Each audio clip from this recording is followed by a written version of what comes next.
It's interesting, even if you're not Christian, in the Bible it says, I am is God's name. Out of the burning bush, Moses asked, who was that? And Yes. say, I am that I am sent you. Yeah, tell them I am sent you. Yes, absolutely. That's exactly that's what was going on there before it got indoctrinated and before it got grabbed and become politicized and codified.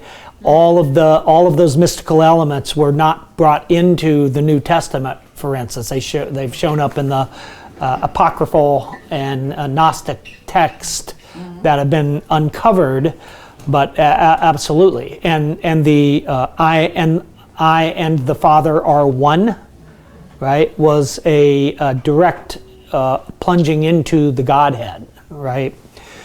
I am that I am. Tell them I am sent you, because I am is unconditioned consciousness and beingness, and our language already presupposes. We already have to let it in. What do the words I am mean before we add something to them? They imply consciousness and beingness. The I is the subject in you, the am is the beingness in you. And then it's something else. But the I am is prior to the something else, and the I am is who you really are on that awakened absolute experience or identity.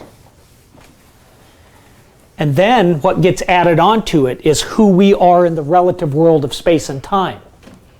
Understand this. Yeah.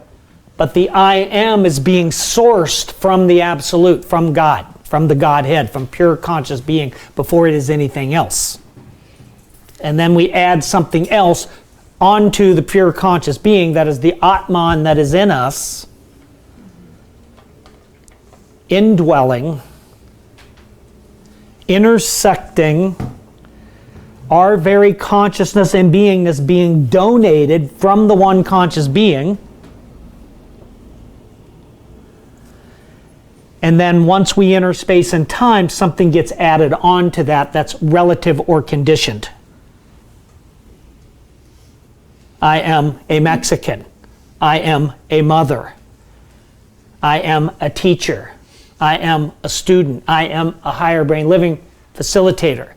But the I and the M are sourced from the absolute. And they're pointing to, they're the symbolic words of your pure consciousness and beingness. Right? Think about that. All words are symbols. So what does I am symbolize?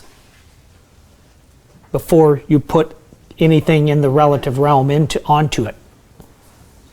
Before it's conditioned with something in space and time. When you say I am, knowing that language is symbolic, knowing that words symbolize something, what is I am symbolizing?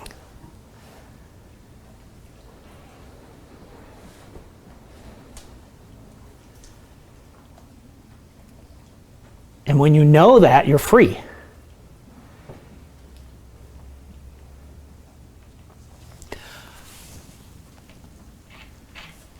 I am sick or I'm healthy. And before you're sick or you're healthy, it's the same I am. And what is that? Let's take off the sick and the healthy, and what is being symbolized by the I am? Right?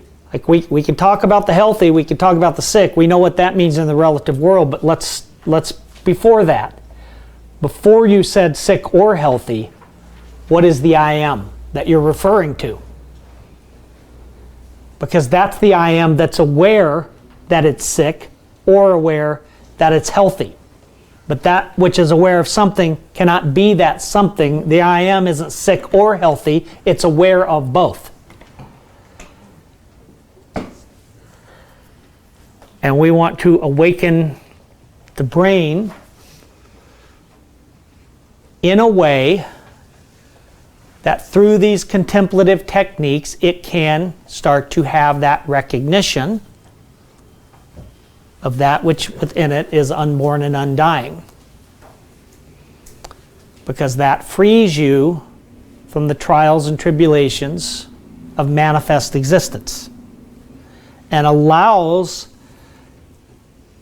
the authentic self to go out there in the world knowing that ultimately it can't be harmed because it knows a part of itself that's unborn and undying and uncreated. And only things created get destroyed.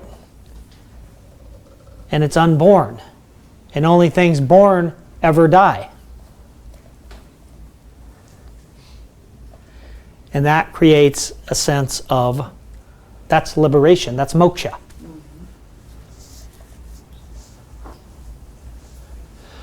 And you can know it in 3 ways. Right now, I'm intellectually, logically deducing or pointing to it.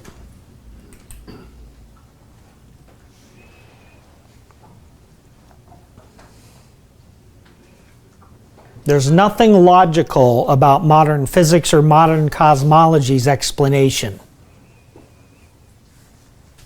And without knowing that, you're a neurotic mess. One of our greatest physicists of all time, Stephen Hawking, refused. They don't even want to talk about what came before the Big Bang.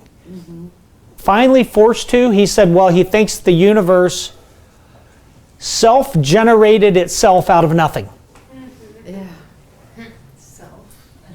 Self-generated. Out of nothing. If that isn't childish magical thinking, tell me what is. Yes.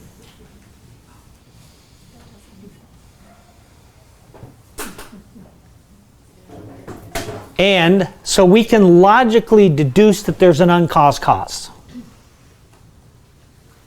And that consciousness or beingness are primary because I can continue to have you inquire to tell me where yours ends and where it begins, and you cannot ever find an end or a beginning because it doesn't exist in time.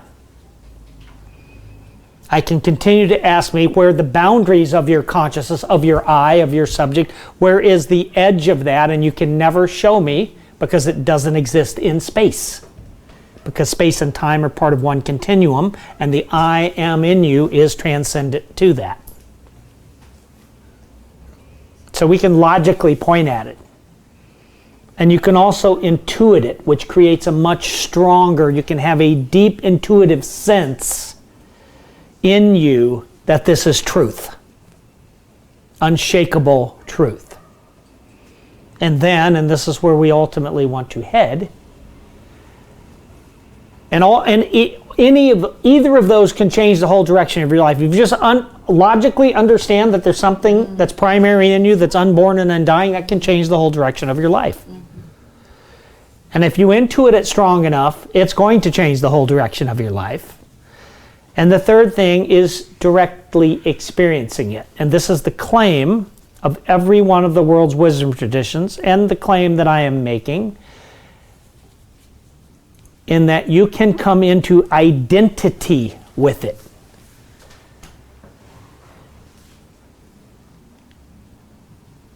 Where it becomes primary.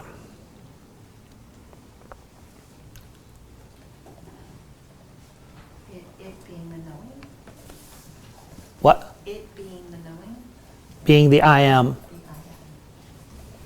Being the transcendent self. Your identity shifts to the transcendent self as primary,